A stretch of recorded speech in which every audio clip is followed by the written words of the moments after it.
Thinking Tactically is a paid program. The information provided is not legal advice and should not be used in lieu of legal counsel. The views and opinions expressed by the hosts and their guests are not necessarily those of West Coast Armory North or this station. Every day, we hear stories of innocent people who are the victims of violent crimes. Do you want to leave your personal defense up to someone else? Or take the initiative and be responsible and prepared to defend yourself and your family? If you answered yes, this is the show for you. Thinking Tactically, personal security for today's world. And now, here are your hosts, John Holshin and Kevin Smith.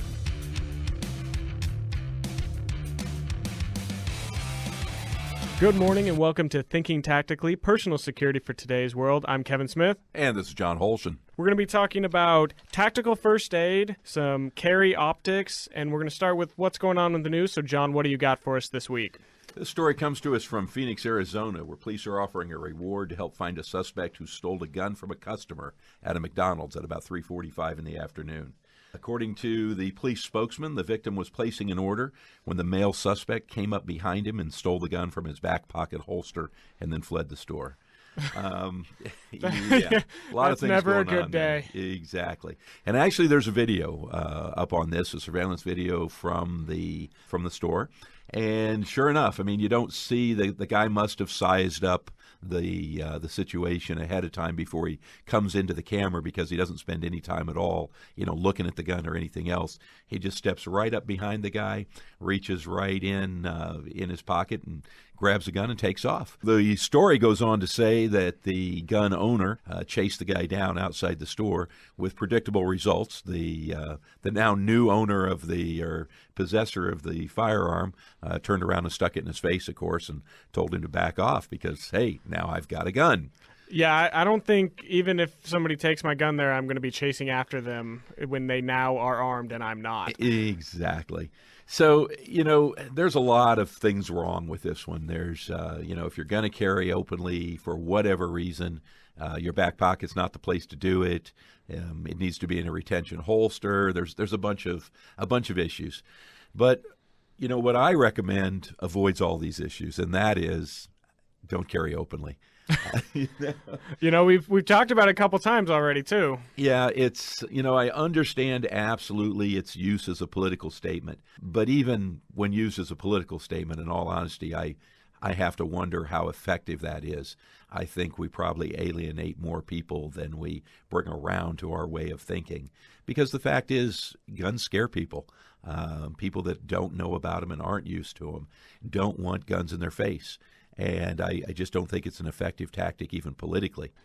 Another aspect of the open carry as political action, and an example of some cases that I think it's backfired. Here in our local area, there were a couple of open carry advocate groups that began meeting in some of the local businesses, and I'll go ahead and it's been in the news. So Starbucks was one. They began meeting in Starbucks, open carrying both handguns and rifles.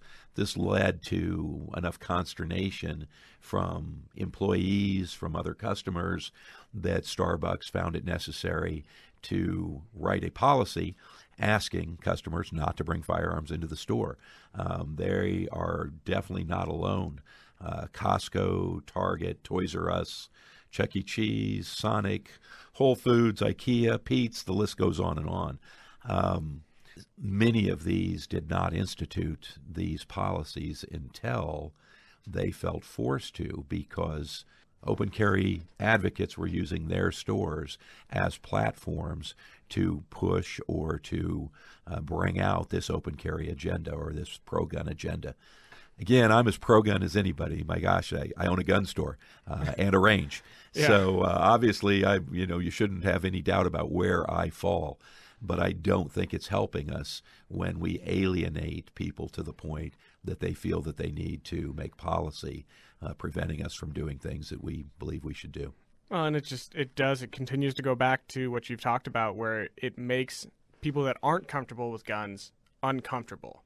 And we're not trying to create a bigger divide there. We're trying to get it so that anybody that feels the need to carry a firearm for their protection has that right and can do it. And instead, we're creating a bigger divide potentially. Absolutely. And, to me, and it's, everybody gets to make their own decisions, but to me, the ability to carry concealed for self-defense is far more important than a political statement, in my opinion.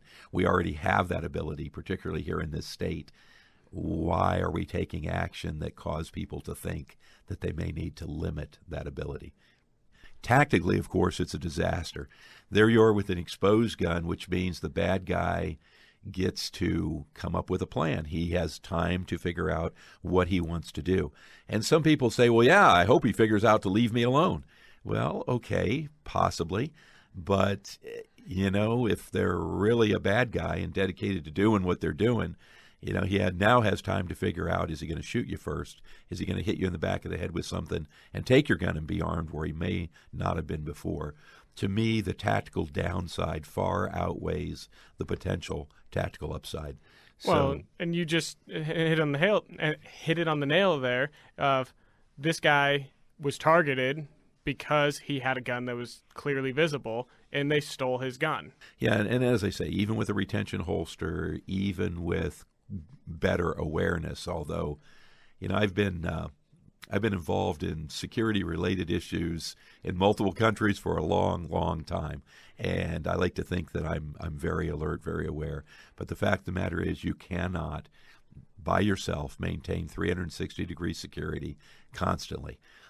This guy's hands were up in front of him. It looked like he was either getting ready to pay or just had paid.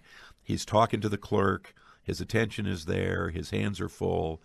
And there's people standing behind him in line. One of them can reach over and grab whatever you've got and take off with it. There's just nothing you can do to be more aware to prevent that. To think that you can always prevent that from happening is really kind of silly. So, he did a lot of things wrong, but even doing everything perfect, the presence of that exposed gun does not lead to increased personal security, in my opinion.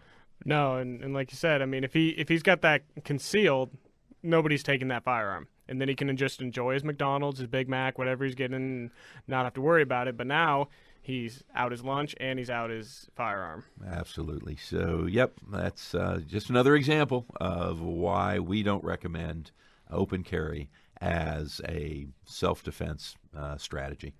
Okay, John, before we leave this subject, though, you've been talking about the type of holster. It's called a retention holster. Yeah, and that's, for example, law enforcement officers, their uniform holsters. You actually have, they're rated by levels. A level 2 holster means it has 2 mechanical devices that have to be manipulated before the gun can be withdrawn from the holster. There are level 3 holsters commonly in use.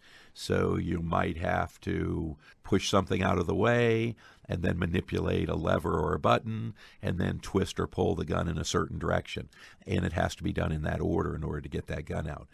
Obviously, the more levels of retention you have, the more practice it takes to be able to quickly deploy the firearm. They can work against you, particularly in a dynamic situation if you've been forced into a situation where you're fighting or wrestling with somebody already and now you need your gun in your hand.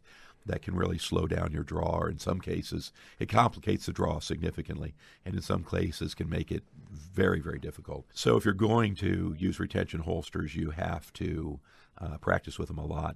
For private citizen open carry, say hunting or something along those lines, I like to have a holster that has a single mechanical device that has to be manipulated. It still takes time. If somebody's unfamiliar with it, they're going to have to fiddle with it a little bit and give you the opportunity to defend it. Okay, so your advice then is if you are going to choose to open carry, which we recommend you don't, but if you do, that you use a holster that is going to be a little bit more difficult to get out. Sure, and I separate there. I say open carry for self-defense. There've certainly been times that I've been, pack horse on a horseback trip with pack animals. I've been, hunting on foot.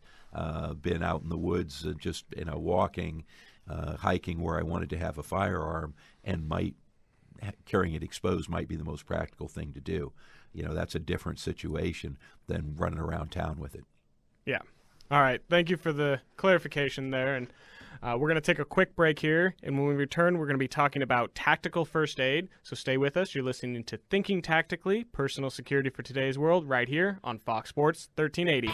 You're listening to Thinking Tactically, Personal Security for Today's World.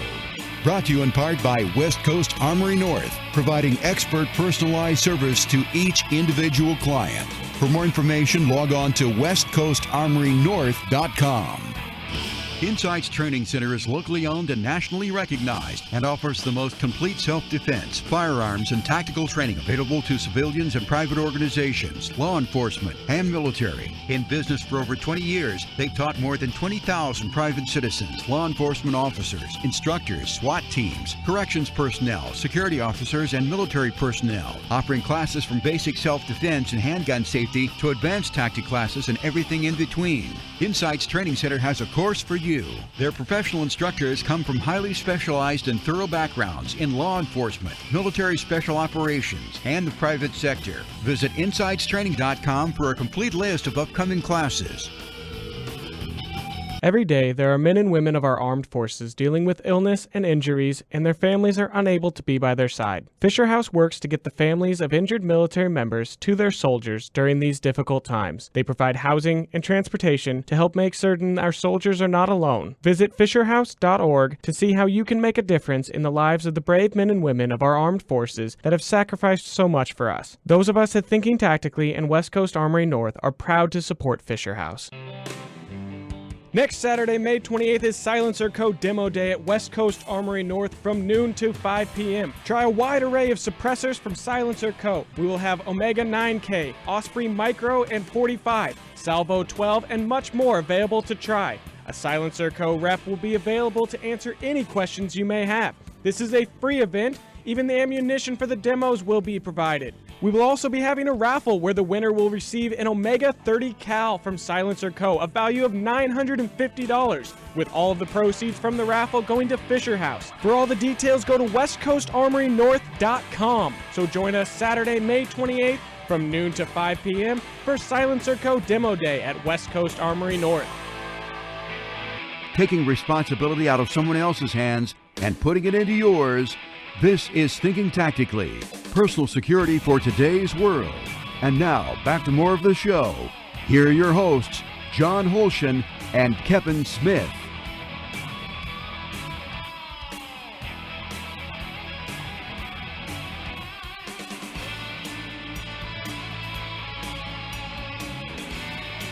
All right, welcome back. You're listening to Thinking Tactically, Personal Security for Today's World. So, John, I know you've got a pretty good background with tactical first aid. Do you want to fill us in a little bit on what your knowledge base there is and what is tactical first aid? Sure. Well, I was a Special Forces medic, a Green Beret medic in the Army for about 10 years. I was a National Registered paramedic during that time and past that time, and also certified as a civilian tactical medic, which typically those are the guys that work with SWAT teams, that sort of thing, to provide medical care in a tactical environment on the civilian side of the house. So, yeah, tactical first aid is a really interesting concept to me, and something that really has grown dramatically in the last 10 to 15 years, particularly during the global war on terror. And that came about because the military organized a Committee of Tactical Combat Casualty Care, TCCC, it's commonly called. And a lot of lessons were learned there, both in terms of technology and in terms of treatment. And the people realized that this was applicable outside the military as well, and that's where the National Registry of EMTs and some other medical organizations said, let's take that and see what we need to change. And they called that tactical emergency casualty care. And that's all, falls into this tactical first aid thing. But, so that's a bunch of history, but why is what you're probably asking. Yeah. What's it do for us, right? What the heck? Well, all of our EMS in the United States is based really upon motor vehicle accidents as a primary mechanism of injury. And you might say, John, you don't know what you're talking about. Well, actually, what you'll find is all of the regulations having to do with EMS in the United States actually derive from the Department of Transportation. That kind of tells you where things are coming from. And it actually came about as part of the National Highway Safety Act of 1928, if I remember correctly. So the point is that in the civilian setting, life-threatening trauma is predominantly what we call blunt force trauma.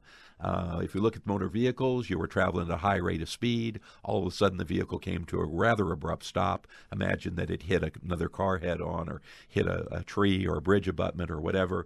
The body stopped relatively rapidly. Parts inside bounced around. The head tried to keep going for a while, which led to neck injuries being a high priority. And obviously the car crushed in and crushed parts and broke parts. And that's really the mechanisms of injury. So all the treatment modalities are based around that. In tactical first aid, we're talking about a mechanism of injury that the vast majority of the time was a little tiny object traveling really, really fast that passed through a portion of the anatomy, whether that is a bullet or whether that's a piece of shrapnel. It's the same thing. Of course, there's another area, and that's blast injury. But blast injury, statistically, is, although we spend a lot of time on it also, statistically, it's a lot smaller percentage of cases. The other way that it's really different is what we call immediacy. And here I bring out that the vast majority of EMS personnel have never seen true life-threatening hemorrhage. And before people get all excited and say, wait a minute, what are you talking about? What I'm talking about is I'm talking about exsanguating hemorrhage that kills, that causes people to bleed out in 3 to 4 minutes or 6 minutes. Why have they never seen it? Because it takes them longer than that to get there.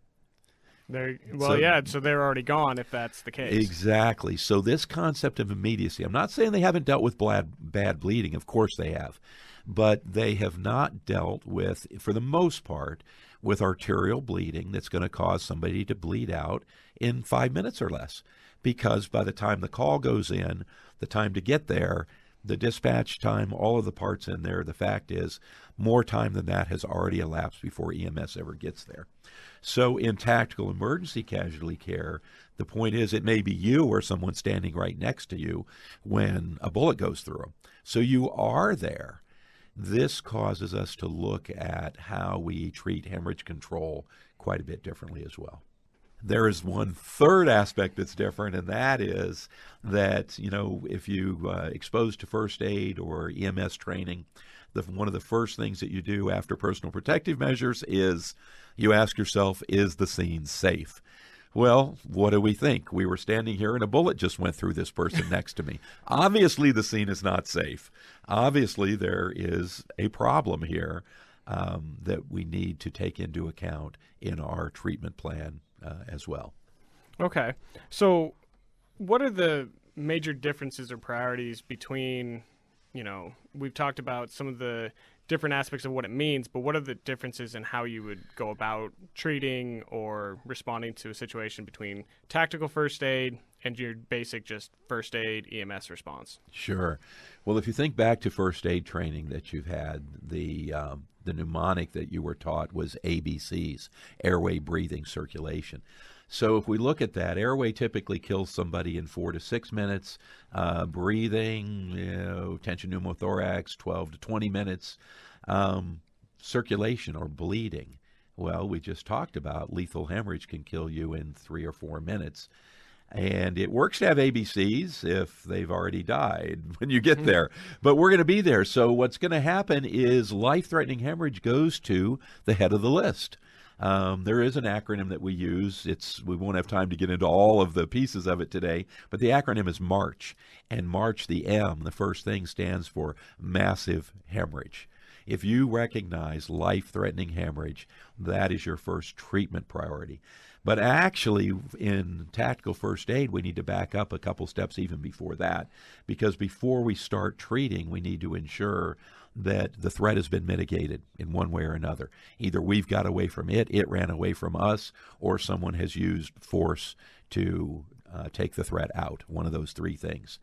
we might consider also moving that wounded person to cover. You wouldn't give first aid to somebody that was in the middle of a burning house. You'd pull them out of the house first to do other first aid measures.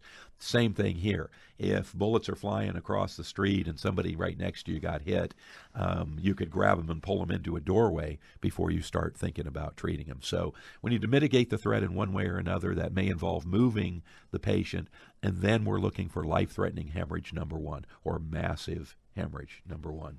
Okay.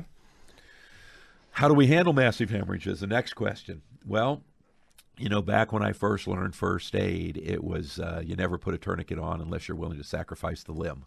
And in many first aid classes, they just say, period, never put a tourniquet on. Well, what the military experience has taught us is that in this first level of care that we call direct threat care, that's that care while you're still under attack or potentially under attack imminently, tourniquets are the best answer. There's a whole bunch of history that we won't go into right now, but I can summarize it by saying that a properly applied, properly designed tourniquet can be in place for at least an hour, if not a couple of hours, with no danger of it leading to loss of the limb. Tourniquets are used every day in surgery. Anybody who has any orthopedic procedure done on a limb, you had a tourniquet on that limb. Now, yes, it's a rotating tourniquet and it has some other factors, but those orthopedic surgeries run many, many hours very often. So properly applied tactical tourniquets up to 1 hour. So the first thing we're going to do is just that if we have to. We don't necessarily even have time to find all the wounds on a limb. So we're going to get that tourniquet and we're going to get it on. So, John, help me understand what you're talking about with the tourniquets. So are we talking back when you're in Boy Scouts and you taught with like a cloth and a stick and you twist it type of tourniquet, or are you talking more sophisticated than that? Well, those absolutely work. That traditional tourniquet made from a piece of fabric material, hopefully folded to where it's got a little bit of cushioning, and we want it at least 2 inches. Actually, if I'm making a cravat-type improvised tourniquet, I usually go for 3-inch width, and then we have to have something stiff enough, sturdy enough that when we use it as a windlass to tighten that tourniquet down, it doesn't break. You can't just grab any stick off the ground and accomplish that. And that's absolutely if you have nothing else. But that takes time. It takes time if you don't have that handy, to assemble it, or to find it, to assemble it, and to use it. There are a couple of commercial tourniquets out there now that are widely in use in the military, started in the special operations community, and now are issued throughout the Department of Defense. And basically, I'll throw a couple of brand names out there because they do stand above the rest. There is the CAT, the C-A-T, Combat Application Tourniquet, and the other is the SOF-T. That's spelled Sierra, Oscar, Foxtrot, Tango, Tango. And it stands for SOF, for Special Operations Force Tactical Tourniquet. Both of those are highly recommended. The other benefit of those tourniquets is that you can self-apply them using one hand. So there are one-hand rapid application tourniquet that are very, very effective with just a little bit of training. So are those like the almost rubber type material that have some words on them, but as soon as you pull it tight, the words are no longer readable?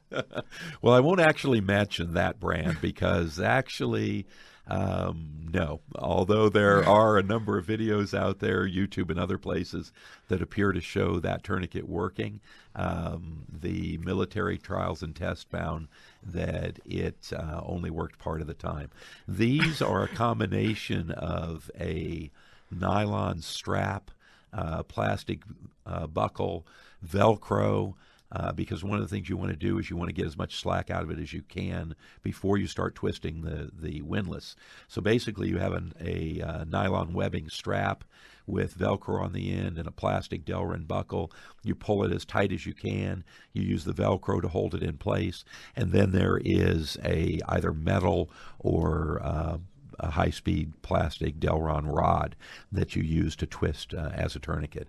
And those are the ones, the two, those are what each of the brands that I mentioned, that's basically how they're constructed. Okay, that makes more sense because we had at one point in my last job they tried to use the other brand, and it just didn't seem like it was very effective. You know, it works sometimes. There's some videos out there, as I say, using an ultrasound type device to show that they did in fact achieve effective, what they call occlusion of the limb. They shut down the artery. But in the more robust trials that the Department of Defense did, they were just very erratic. They worked a high percentage of times on the upper limbs, but they really had problems on the lower limbs, being able to stop bleeding like a femoral bleed. So, at this point, I don't recommend them. Okay.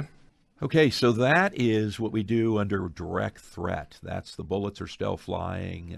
Yes, you might have been able to grab them and pull them into a doorway you're out of. You're not about to get shot, or you wouldn't be doing first aid. You'd keep moving.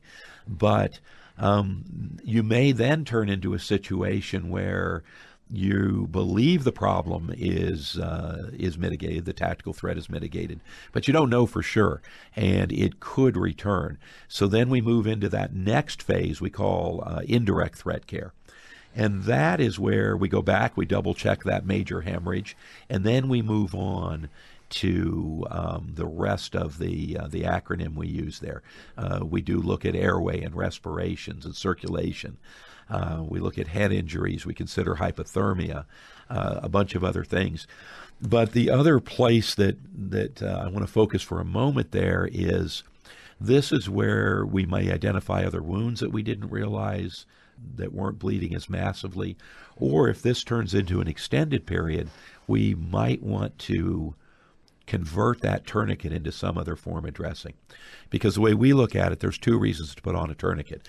The first is the tactical reason. I didn't have time to do anything else. Bullets were flying. The only thing I had time to do was put on a tourniquet, and if I didn't, this guy's going to bleed to death. Well, if the bullets aren't flying anymore, the tactical reason has been removed. He may not medically need a tourniquet. The bleeding may not be that bad. We may be able to stop that bleeding with direct pressure and a pressure dressing. But there are a couple of products there that are really helpful as well. Quick clot combat gauze, and there's all kinds of forms of what are called hemostatic agents. These are blood clotters. And some of them are impregnated in bandages. Some of them are granules you put in the wound. By the way, some of those early ones had some real bad side effects. They produce so much heat that they produce second-degree burns. That's all been taken care of now, and these companies now have gone through really strenuous testing for the Department of Defense. And right now, the very top one is this quick clot combat gauze. So this is a gauze that is coated with a clotting agent, and you can actually either pack it into a wound or use it to kind of fill in a gaping wound, and then you put your emergency trauma dressing over the top of that to secure it. So a little bit more advanced than the traditional just cloth bandage or cloth wrap. Yeah, the big danger with bandages, so one of the things I did in the military, I actually was a senior instructor at the Special Forces Medical Course for 3 years. And one of the things that we saw among those who failed the course were in the final testing phase, where they are placing an ineffective bandage on a wound. And I call that treating the medic versus treating the patient. Because what happens is that bandage acts as a big sponge, and it soaks up all the blood. So you don't have a spreading pool of blood. So the medic feels better because he's not looking at an expanding pool of blood. But it isn't actually helping the patient any because the blood's still coming out. The only thing different is we're soaking it up so we don't have to see it make a mess. Well, that isn't saving the patient's life. You've got to get an effective dressing on there that puts pressure on the wound and as well, which slows the bleeding, which then helps the body have time to clot off the wound as well. So, yeah, there's a couple of, I mentioned emergency trauma dressing. That's actually also a specific product that's produced by North American Rescue. There's also, you can use Kerlix gauze, a very simple form of the same thing. You take a wad of it to put on the wound and then wrap the wound tightly with the rest of it. There's various ways to deal with that, but we really need to recognize that pressure and or hemostatic agents have got to be a part of this. Just placing a dressing on there may not be helping the patient a lot. Okay, so as somebody that's not used to using these type of first aid or tactical first aid equipment, is this something that you can just get at the grocery store, or is it something you got to order like on Amazon? Like where do you even pick up some of this stuff? Yeah, the best thing to do really is go online, and there are a couple of sites out there. It happens. I keep putting in a plug for North American Rescue. I don't have any financial dealings with them, nor are they an advertiser. They are just, in my experience, a great place to have a one-stop site that has some of the very best, most recent of the tactical first aid materials. And basically I look there before kind of looking what's elsewhere, because if nothing else, they really help you understand kind of what the state of the art is. Okay, so you could at least go there, get an idea of what you're looking for, and then price it out if you needed to. Exactly. Another thing here is that we're lucky again that some of the very best training companies in the nation are local to us. Insights Training Center, we've mentioned a number of times. Why? Because they're that good. Yes, I've been an instructor with them for a number of years in a part-time capacity, but doing that, I've trained military people all over the country, and frankly in a number of foreign countries. Their reputation is that good. They are known nationally and in military and special operations units internationally.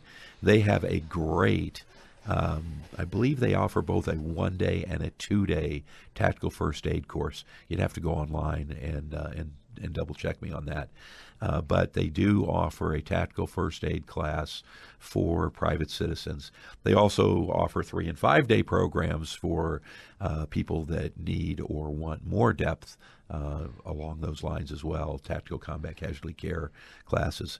But I really encourage you to look at their tactical first aid class as a great place to gain some hands-on practice as well as greater knowledge of these things we've been talking about. Do you come out of it with a first aid card? Nope, you do not, actually. Darn it. We gotta get that. You guys gotta get that like little part of added of the CPR certification. Well, see, here's the thing. Honestly, that's a good question. It's one that we deal with sometimes. So let's explore it a moment. Here's the reality: nobody certifies such thing, and those that claim to have really just made up their own. We could give you a card, but it wouldn't mean anything anywhere. The fact of the matter is, for example, let's talk about CPR. CPR has no place in tactical first aid, period. It's that simple. If you had... So I'm going to have to take a moment and explain that one now. I was going to say, we don't want to offend anybody here. So. No, it's not about offending. It's about educating. Okay. So here's the thing. Long time ago, when I was a paramedic student, one of my first advanced cardiac life support instructors said something along the following lines. She said, "Some hearts are too sick to live, and some hearts are too good to die." The fact of the matter is that some hearts are so damaged that there's nothing anyone is going to do outside of an operating theater that's going to save that person's life. Some heart attacks, for example. On the other hand, some heart attacks come about due to things that are relatively fixable. And as a paramedic, our job was make sure they get to the hospital alive so the docs can figure out which this is. So now what does that have to do with tactical first aid? Well, unless you had a heart attack after getting shot, the reason that you have no pulse after being shot has nothing to do with your heart. 9 times out of 10, what it has to do with is you have no blood in the system. Basically, think of your circulatory system as a hydraulic system. You have a pump, and you got a bunch of pipes full of fluid, right? The pump is your heart. The pipes are your blood vessels, your arteries going outbound, your veins coming back in to that pump. So if you no longer have a pulse after being shot, or in most cases being in a motor vehicle accident even, it usually is because there's a hole in the pipe somewhere. There's nothing wrong with the pump. the pump is beaten away. There's nothing at all wrong with the pump, except eventually the pump will die because it is an organic pump. If it doesn't get its own blood supply, it dies too because it's a muscle. But the reason you have no pulse is because you have no blood, because all the blood is leaked out of the pipes. So what does CPR do? It artificially creates the pumping action. Which doesn't do you any good. Which I already told you, the pump is fine. There's nothing wrong with the pump. So that's why there's no liquid anymore. Exactly. So me artificially pumping on your chest doesn't do any good. Your heart's busy pumping away already. There's nothing to pump. So the chance, we like to say that, just because there might be some people out there with some training, so let me clarify. If you got shot and you fell into electric wires, we should do CPR because your heart might have stopped because of the electricity. If you got shot and you fell into the water, we should do CPR because your heart might have stopped because you drowned. If you got shot and you fell into a snowbank and were left there for a few hours, we should do CPR because your pulse may be diminished due to hypothermia. But if you just got shot and none of those things happened, CPR isn't going to fix anything. And we'll do it if there's nothing else to do, frankly, because it makes everybody feel better. But the fact of the matter is we want to realize that doing CPR, we definitely don't want to put anybody at risk to do CPR because the chance it's going to make a difference if somebody's been shot or blown up is really very, very, very close to zero. Okay. Well, thank you for clarifying that a little bit for me there. We're going to take a quick break here. You're listening to Thinking Tactically, Personal Security for Today's World, right here on Fox Sports 1380.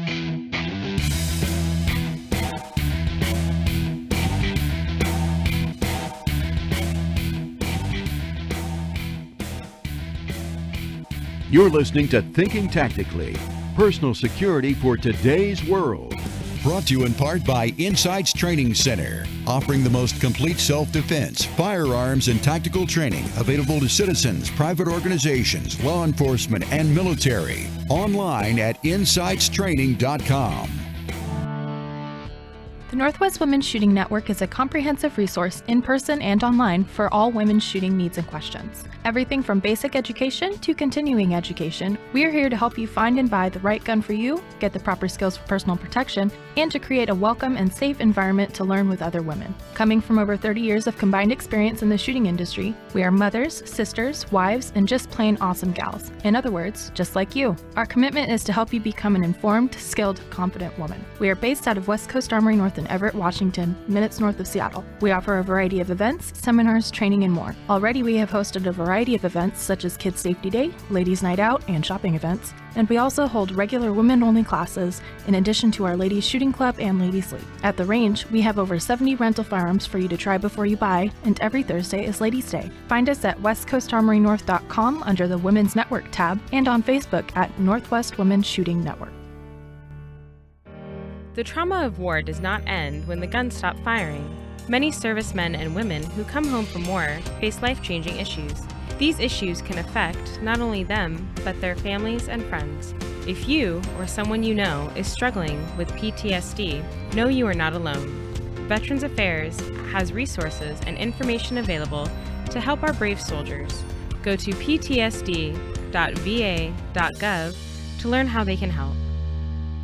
Welcome back to the radio show dedicated to information and education about defending yourself. Thinking Tactically, Personal Security for Today's World. Once again, here are your hosts, John Holshin and Kevin Smith.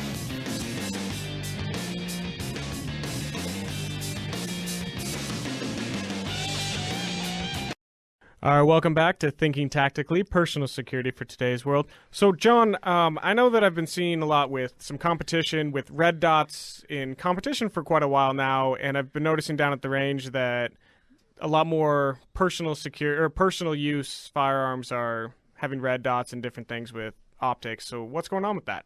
Yeah, so it's been a number of years ago now that a couple of different companies came out with what are commonly called mini red dot sights, MRDS.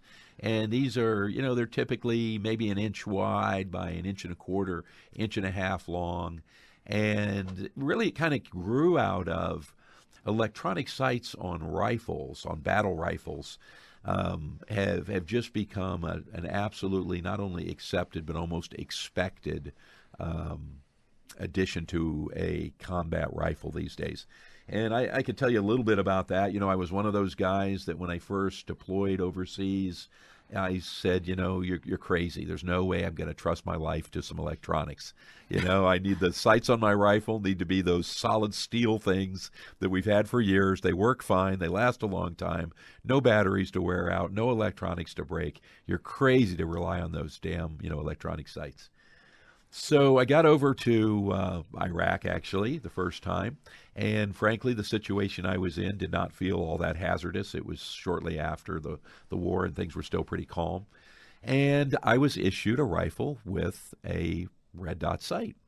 And I thought, this isn't a very scary place. And I think I'm willing to put this red dot sight on my rifle and see how long it lasts. So I can go back and tell everybody, see, I told you so. Don't trust those damn things. So I also had the chance to follow along with about 300-ish other guys that were running red dot sights on their rifles and talk to the armorers that supported them. And what I found was the doggone things work. They don't break, hardly ever. They are just darn near as durable as the iron sights. I know you can say, how in the world could that be? But again, tracking about 300 guys through a year in Iraq, and things did heat up, and it did get hairy at some point. And bottom line, the only ones that broke were ones that were blown up. And basically, the guy and or the weapon weren't very operable anyway at that point. So now we fast forward. I left something out. The real benefit that we found was what we call situational awareness. And those of you that are shooters know that in order to shoot accurately, you have to focus on your front sight. When you focus on your front sight due to depth of field issues with our eyes, it's impossible to focus on your front sight, to have it in crystal clear, sharp focus, and simultaneously have good focus at something 25 yards away, let alone 60, 70, 100 yards away, or even, frankly, 10 or 15 yards away. So when you pull your focus back to your front sight, you lose awareness of what's happening in your downrange area to some degree. Now, if you take a situation where you're mixing shoots and no-shoots, threats and non-threats, rapidly changing environments, threats that may become non-threats quickly, as in they throw down their gun and throw up their arms, all of these things, the ability to continue to focus on the threat while having the ability to deliver accurate fire is an immense advantage. Okay. The red dot sight allows that. The red dot sight puts the dot in what's called the infinite focal plane, which means your eye sees it immediately in front of whatever you're looking at. As far as your eye and your brain know, if you're focusing on a target 3 yards away, the dot's immediately in front of the target. If you're focusing on a target 50 yards, 25 yards, 100 yards, it doesn't matter. The dot is immediately in front of the target as far as your eye knows. So you continue to focus on the target, on the threat, and if it changes, you can change your behavior. Well, gosh, does that sound like that could be relevant in a self-defense situation? Absolutely. Of course it does. Yeah. Does it end up helping to make your shots more accurate? Well, there's a few other sights? ones, and I'd like to go over them in order, actually, of what they actually do for us. But this big one is that it allows us to keep track of what's happening in the downrange area while we're firing. Now, some people feel that they get faster sight picture acquisition with a red dot. I would say with a rifle, it's true. With a handgun, it takes more training to get that because a rifle comes up, it indexes in multiple points, your shoulder, both hands, and your cheek. So you get your eye in relationship to the sight the same place every time. The dot is only visible with the current technology if in a narrow range of angle. If you get more than a few degrees off, there is no dot. It's like the sight's turned off. So it's possible to bring a handgun up and see no dot. You think it's turned off because your sights are so misaligned, which is why we run backup iron sights. They're not just for backup. If you don't see the dot, you start aligning the irons, and voila, like magic, the red dot appears. So it may be faster sight acquisition with training. The other thing that it's absolutely great for is people who have trouble with near vision. Anybody that's getting a little bit older to the point where their near vision is starting to degrade, it's a natural result of aging. You begin to need reading glasses. Well, now with your reading glasses on, how well do you see across the room? Not well at all, okay, or across the street. So that means if you have your glasses on that allow you to see your front sight clearly, you really, really can't tell what the target's doing.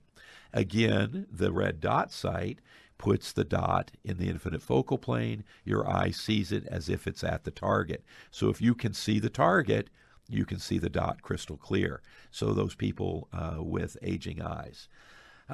It's also a little more effective in low light situations. There's no doubt that you're going to be able to see the sights. And yes, it does extend the maximum range of the weapon. You can be more precise. But frankly, in self-defense settings, we're probably not making 100-yard shots with our pistols or any other firearm. It's pretty difficult to imagine a situation where we're legally justified in self-defense to engage somebody at extended distances. Yeah, that's a tough sell in that immediate harm or physical or deadly or serious injury. Right, yeah. So although that is true for handgun hunters or just for fun shooting, yes, you can shoot quite precisely at long distance because of that sight, that dot. But really it comes down to great for people with poor close vision, and the biggest thing for all of us is that increased situational awareness and obviously low light. A lot of self-defense shootings happen in low light. All right, John, that sounds really good. What can you help me with, like, how do you get them on your gun, and how are there any issues with them? Absolutely. So there's a couple of things you can do. The simplest, you simply remove your rear sight with a dovetail mount that dovetails right in where your rear sight is, and you mount the appropriate mini red dot sight on top of it. There's a little issue there in that you're getting so high above the bore at this point that you start getting some line of bore, line of sight issues. So what most of us that are serious about them like to do is we like to actually have them machined into the slide, where a gunsmith machinist will actually remove some material in the slide of your firearm that allows this red dot sight to sit down in it. Then there are also some manufacturers that have recognized how popular this is, and they're coming out with guns that already have this done to them, where the slide is already machined to allow you to mount a red dot sight low, close to the bore. Probably the two that I recommend the highest are Glock now has what they call their MOS, their modular optic systems, and that's available in pretty much everything except the really small Glock. So from Glock 19, Glock 17, the 40 caliber versions of those, and up into long slide versions. Smith & Wesson M&P, the Smith & Wesson M&P Pro Core, they call theirs. Core stands for Competition Optics Ready, but the models that you want, you don't want, this would be a topic for another day, you don't want, in any gun for self-defense, you only want two holes in the barrel, the hole in the chamber end where the cartridge goes in and the hole at the other end where the bullet comes out. We don't want any porting. We don't want any compensators built into our self-defense handguns, and we can talk about why that is another time. But the Smith & Wesson M&P Pro Core, they do make non-compensated, non-ported versions of that. So either of those are red dot ready. For the red dot sights themselves, I recommend you look at either the Trijicon RMR or the Delta Point by Leupold. They're both great sights, and they have their pros and cons. One last caution that I would pass on to you is you don't need the smallest dot. It's tempting. People want to go with the smallest dot for greater precision, and that's a 1 minute of angle dot. That's a really tiny dot. That means it covers 1 inch at 100 yards. It means it covers ½ inch at 50 yards, a 1/4 inch at 25 yards. So you're looking for a dot when you come up that's only a 1/4 inch or smaller if your threat is within 25 yards, which is where it's going to be for self-defense. You don't need that degree of precision. The dot you want is a 7 to 8 minute of angle dot. And people just go, why do I want such a big dot? Well, realize that dot is already only 1/3 as wide as your typical steel front sight. So you're already getting 3 times the potential precision out of that dot as a typical steel front sight. You don't need to go with the tiny dot. The big downside to the tiny dot is it's slower. You just don't pick it up as fast. Okay. That's awesome there, especially with the size and not wanting there's no need to for your personal self-defense to be that precise. If you're worried about missing from 25 yards with a regular the 7 7-minute of angle. Yeah, then it's one of those things where I'm pretty sure you're going to miss anyway. Yeah. So what's 1/4 of 7 inches? It's less than 2 inches, right? Yeah. So your aiming point is still less than 2 inches, and that's at 25 yards. Most are going to be engaging at, say, all right, let's make it easy, 10 yards. At 10 yards, a 7-minute of angle dot covers 0.7 of an inch, just over half an inch. Really, you need to aim more precisely than a half an inch. No, we don't. As you're sitting here watching me point in my finger, I'm like moving my finger from center mass 1/4 of an inch or a half an inch. I'm like, yeah, you're still hitting center mass. Yeah. Well, and the point is we're still aiming center mass regardless. It's just we don't need to aim more precisely than that. You still put the center of the dot over the center of where you want to hit, and it all takes care of itself. Yeah. John, I do have one quick, complete change of subject that I do want to ask before the episode's over here is, so I know that you guys have Silence Co. demo day today, this afternoon at West Coast Armory, and the reason why I bring it up is it's about suppressors, or as most people think of them as silencers, and I just wanted to get a brief idea of, because I don't know that much about suppressors, and I know that they don't do what the movies say with, it's just like a little pew sound, and that it's completely silent. But what are some of the benefits or the reasons to have a suppressor? All right. So first let's talk about what they actually do in reality. They do bring the noise level down to just below, in most cases, the level that OSHA and the environmental health and safety people would tell us, just below the level that they tell us we need hearing protection for short-term exposures. So they are, quote, hearing safe. They are not silent. It's not like the movies where you don't hear the thing at all. But instead of a gunshot, maybe more like a clap, you might say. Not exactly, but kind of that level of intensity. The big thing is that for shooting indoors, if you in a self-defense setting had to shoot indoors, you're not going to have time to put hearing protection on. Certainly if you had to shoot a rifle indoors, if you're using a rifle for home defense, that sound of concussion can be actually disorienting. Right? You're firing a gun in really close spaces, and the addition of a suppressor will bring that down to tolerable levels. So that's one application.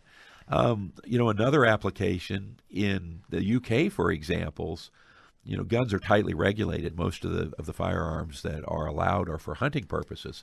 And one statistic that I saw says that approximately 1/3 of the licensed firearms in the UK have licensed suppressors that go with them.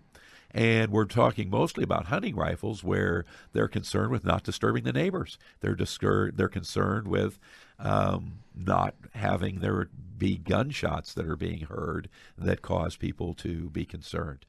So, if your purpose is to be able to go out plinking with it without having to wear hearing protection, if your purpose is you do need to do some sort of pest control eradication on some property, if your interest is home defense and you want to address that sound level, all of these would be, really possible uses of having a suppressor-equipped firearm. Okay, awesome. And just so everybody knows, today from noon to 5, right down at West Coast Armory North in South Everett, it's Silencer Co. demo day today, and they're going to have all the different types of suppressors that you can try. The ammunition is actually included with the demo so that it's completely free, and they're actually going to be auctioning or a raffle for an Osprey 30 cal suppressor where all the proceeds from the raffle are going to Fisher House. So stop them by this afternoon, noon to 5. They'll have a demo rep there able to help out. Yeah, it's a great event. Silencer Co. is one of the top companies in suppressor technology today. They've got a lot of innovative products, so we love getting them in, giving you a chance to shoot them. Just come by and shoot them for fun even. It's just, you can say you've done it. And then the other thing we really love, we really feel strong about Fisher House. They really support service members, service member families that are dealing with various medical issues. So we love the opportunity to gather some money up and donate that in your name and ours to a very worthwhile charity. All right, that's going to wrap up this week's episode. If you have any questions, please email us at thinkingtactically@gmail.com, and we'll try to get to them next week. Also, if you want more information about the show, head out to westcoastarmorynorth.com for all information about the show under the About section and anything going on at the shop. Go to West Coast Armory North Facebook page and check out what's going on. And remember to tune in next week right here on Fox Sports 1380 for Thinking Tactically, personal security for today's world at 9 a.m. Saturday morning. Until next week, stay safe.